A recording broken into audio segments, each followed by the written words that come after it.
सिद्धि हिंदी विद्यालय YouTube channel में आप सभी का हार्दिक स्वागत है।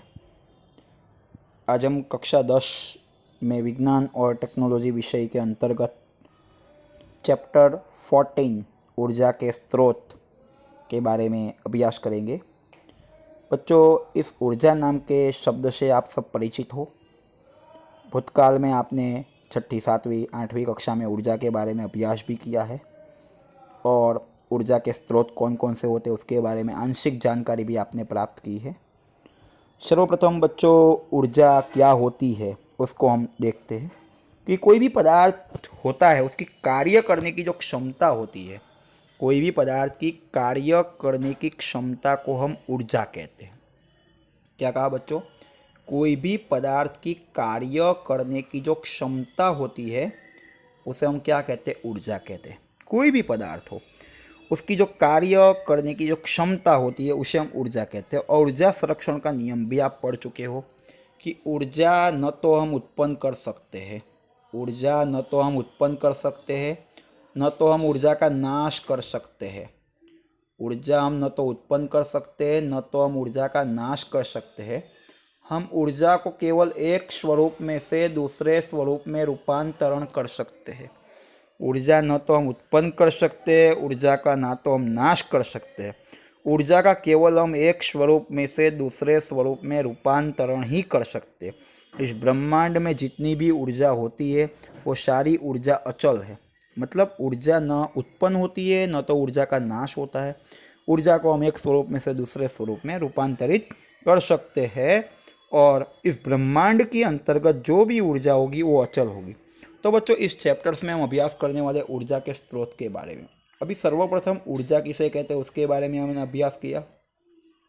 ऊर्जा के स्रोत किसे कहते हैं? स्रोत मतलब जहाँ से हम उत्पन्न करते हैं, वहाँ से हमें ऊर्जा जहाँ से मिलती है, ऊर्जा जहाँ से मिलती है उसे हम ऊर्जा का स्रोत करते हैं।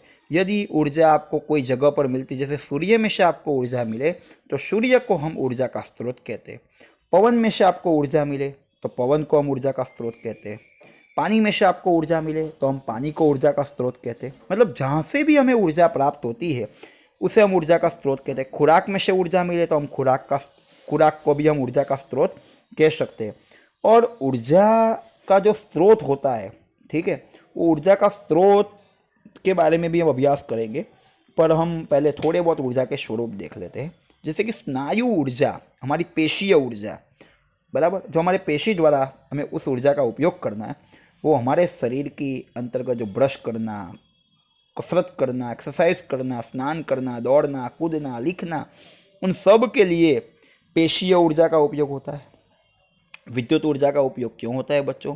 कोई भी विद्युत के साधन चलाने के लिए, कोई भी ईंधन होता है तो उसमें भी इसका भी उपयोग हम क्यों करते हैं? कोई गैस चलाने के लिए, दूध गर्म करने के लिए, चाय बनाने के लिए, खाना पकाने के लिए। विभिन्न प्रकार के अंतर्गत कोई ना कोई ऊर्जा होती है। जैसे कि बेटा, हमारे शरीर के द्वारा कोई भी कार्य होता है, दौड़ना, नाचना, कूदना, तो उसमें हमारे शरीर में पेशीय ऊर्जा होती है। ठीक है, वो पेशीय ऊर्जा हमारे शरीर में एटीपी के रूप में संग्रहित है। कोई भी, जो भी हम घर में लाइट चालू करते हैं तो बोलते हैं विद्युत ऊर्जा आई, पर वो विद्युत ऊर्जा का सोर्स कहीं ना कहीं थर्मल पावर स्टेशन या हाइड्रो पावर स्टेशन या न्यूक्लियर पावर स्टेशन, कोई भी पावर स्टेशन होता है। ईंधन ऊर्जा, तो ईंधन के अंतर्गत भी रासायनिक ऊर्जा होती है। कोई भी रासायनिक ऊर्जा हमारे शरीर में है तो उसके वो कहाँ से मिलती है? हमें खुराक में से प्राप्त होती है। तो कहने का मतलब है हम अलग अलग प्रकार की ऊर्जा अलग अलग जगह से प्राप्त भी कर लेते हैं।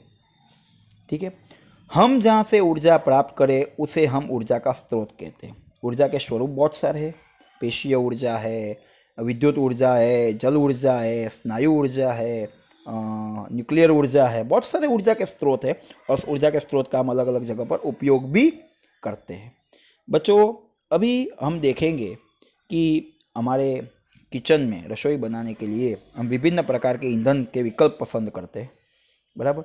और अच्छे ईंधन हम किसे कहते हैं? अच्छे ईंधन हम किसे कहते हैं?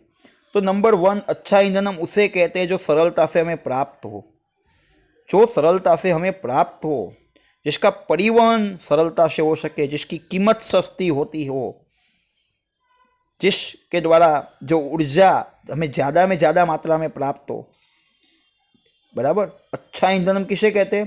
जिसका परिवहन सरलता से हो सके, जो ज़्यादा मात्रा में ऊर्जा हमें दे सके, जिसकी कीमत सस्ती हो, जिसका प्रदूषण उसके द्वारा न हो, जो राख उत्पन्न न करे, जिसका संपूर्ण दहन हो, उसे हम उत्तम ईंधन कहते हैं। ठीक है बच्चों, उत्तम ईंधन किसे कहते हैं? जो ईंधन सरलता से प्राप्त हो, सस्ता हो, ज़्यादा ऊर्जा उत्पन्न करता हो, फिर ज़्यादा धुआं उत्पन्न न करे, प्रदूषण कम करे, संपूर्ण दहन हो, सरलता से प्राप्त हो, सस्ता हो, उसे हम उत्तम ईंधन कहते हैं।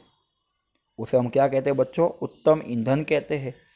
और जो भी हमारे अंतर्गत ऊर्जा के स्रोत है उसमें बेसिकली 4 प्रकार के हम अभी ऊर्जा स्रोत के बारे में देख रहे हैं अभी। एक तो परंपरागत ऊर्जा स्रोत। एक ऊर्जा स्रोत कौन सा है बच्चों? परंपरागत ऊर्जा स्रोत। दूसरा है बिन परंपरागत। दूसरा क्या है? बिन परंपरागत ऊर्जा स्रोत। तीसरा है पुनः प्राप्य ऊर्जा स्रोत। तीसरा कौन सा है? पुनः प्राप्य ऊर्जा स्रोत। और चौथा है पुनः अप्राप्य ऊर्जा स्रोत। तीसरा कौन सा है? पुनः प्राप्य। और चौथा ऊर्जा स्रोत कौन सा है? पुनः अप्राप्य ऊर्जा स्रोत। पुनः अप्राप्य ऊर्जा स्रोत। हम तो परंपरागत ऊर्जा स्रोत, हमारे ऊर्जा की अधिकतर पूर्ति जो होती है ना, वो परंपरागत ऊर्जा स्रोत से होती है अधिकतर। ठीक है। और बिन परंपरागत ऊर्जा स्रोत, परंपरागत ऊर्जा स्रोत में कौन कौन से होते? अश्मी ईंधन, जैव कचरा, पवन ऊर्जा। ठीक है। बिन परंपरागत में मर्यादित मात्रा में ऊर्जा की जरूरत पूर्ति होती है। सौर ऊर्जा है, वो ज्वारीय ऊर्जा है, भूस्तरीय ऊर्जा है, न्यूक्लियर ऊर्जा है। पुनः प्राप्य मतलब वो दोबारा उसको एक बार खर्च कर ले, फिर वो दोबारा हम उसका मतलब वो हमें प्राप्त हो सकता है। पुनः प्राप्य ऊर्जा स्रोत मतलब एक बार हम यदि खर्च कर ले उस ऊर्जा स्रोत का, तो वो ऊर्जा स्रोत हमें दोबारा प्राप्त हो, उस प्रकार के ऊर्जा स्रोत को हम पुनः प्राप्य ऊर्जा स्रोत कहते हैं। पवन ऊर्जा है, सौर ऊर्जा, जल ऊर्जा। पुनः प्राप्य, इस प्रकार के ऊर्जा स्रोत का हम उपयोग कर ले, फिर हम दूसरी बार उसका उपयोग सरलता से नहीं हो सकता, फिर वो कम हो जाता है। इस प्रकार के ऊर्जा स्रोत की मात्रा बहुत कम है। जिस प्रकार के ऊर्जा स्रोत का हम एक बार उपयोग कर ले और वे कम समय में कुदरती रीति से प्राप्त हो, उसे पुनः प्राप्य कहते हैं। और जिस प्रकार के ऊर्जा स्रोत का हम एक बार उपयोग कर ले और कम समय में कुदरती रीति से प्राप्त न हो, उसे पुनः अप्राप्य ऊर्जा स्रोत कहते हैं। बच्चों, जैसे कि अश्मी ईंधन, कोयला, पेट्रोलियम, ये आप जानते हो कि बहुत सारी जैव रासायनिक प्रक्रिया के अंतर्गत ये पेट्रोलियम खनिज कोयला बनता है, और इसका हम इतना उपयोग करते हैं कि भविष्य के समय में वो कम हो जाएगा, वो ख़त्म हो जाएगा और हम उसको प्राप्त नहीं कर सकेंगे। तो ये सारे पुनः अप्राप्य ऊर्जा स्रोत मतलब खत्म हो जाए, ये जो ऊर्जा स्रोत है अक्षम है, अक्षम या तो अक्षय, और एक क्षय है मतलब कम हो जाएंगे। थोड़े समय में हमने उसका उपयोग नहीं प्रॉपर रूप से किया तो कम समय में वो खत्म हो जाएंगे। मतलब इस चैप्टर्स के अंतर्गत बच्चों हम अलग अलग ऊर्जा स्रोत के बारे में पढ़ेंगे। जैसे कि पवन ऊर्जा है, तो पवन द्वारा प्राप्त होने वाली ऊर्जा को हम पवन कहते हैं। सौर ऊर्जा, सूर्य में से मिलने वाली ऊर्जा को हम सूर्य ऊर्जा कहते हैं। ज्वारीय ऊर्जा है, तो समुद्र में से जो ज्वार भाटा के द्वारा मिलती है उसको ज्वारीय ऊर्जा कहते हैं। भूतापीय ऊर्जा, तो जो जमीन के अंदर गर्म पानी के जो कुंड होते हैं उसमें जो चकड़ी हुई ऊर्जा है, उसमें से जो बाष्प में से ऊर्जा मिलती है उसको ज्वारीय ऊर्जा कहते हैं। न्यूक्लियर ऊर्जा, न्यूक्लियर प्रक्रिया द्वारा जो ऊर्जा प्राप्त होती है उसको न्यूक्लियर ऊर्जा कहते हैं। सीएनजी है, पेट्रोलियम है, सबके द्वारा मतलब इस चैप्टर्स के अंतर्गत हमें यही सब पढ़ना है कि ऊर्जा के स्रोत कौन से हैं, उसके बारे में हमने थोड़ी बहुत ब्रीफ जानकारी दी है, थोड़ी बहुत ऊपर ऊपर। पर ऊर्जा के स्रोत के बारे में इस चैप्टर में हमें अभ्यास करना है। ऊर्जा के स्रोत का उपयोग हम किस तरह करते हैं, उसकी उपयोगिता क्या है, उसकी मर्यादाएं क्या है, उन सभी के बारे में हम अभ्यास करेंगे। तो इसे हम कहते हैं ऊर्जा का स्रोत। मतलब अभी तक मैंने इस वीडियो में जो कुछ भी कहा उसमें से केवल आपको 3 बातें याद रखनी है। ऊर्जा किसे कहते हैं, कार्य करने की क्षमता को ऊर्जा कहते हैं। ऊर्जा संरक्षण का नियम, ऊर्जा न तो उत्पन्न की जा सकती है, न तो ऊर्जा का हम नाश कर सकते। ऊर्जा को केवल हम एक स्वरूप में से दूसरे स्वरूप में रूपांतरित कर सकते हैं। ब्रह्मांड की कुल ऊर्जा जो होती है वो अचल होती है। ऊर्जा के स्रोत, जहाँ से हम ऊर्जा प्राप्त करें, ऊर्जा जहाँ से हमें मिले, उसे हम ऊर्जा का स्रोत कह सकते हैं। ठीक है।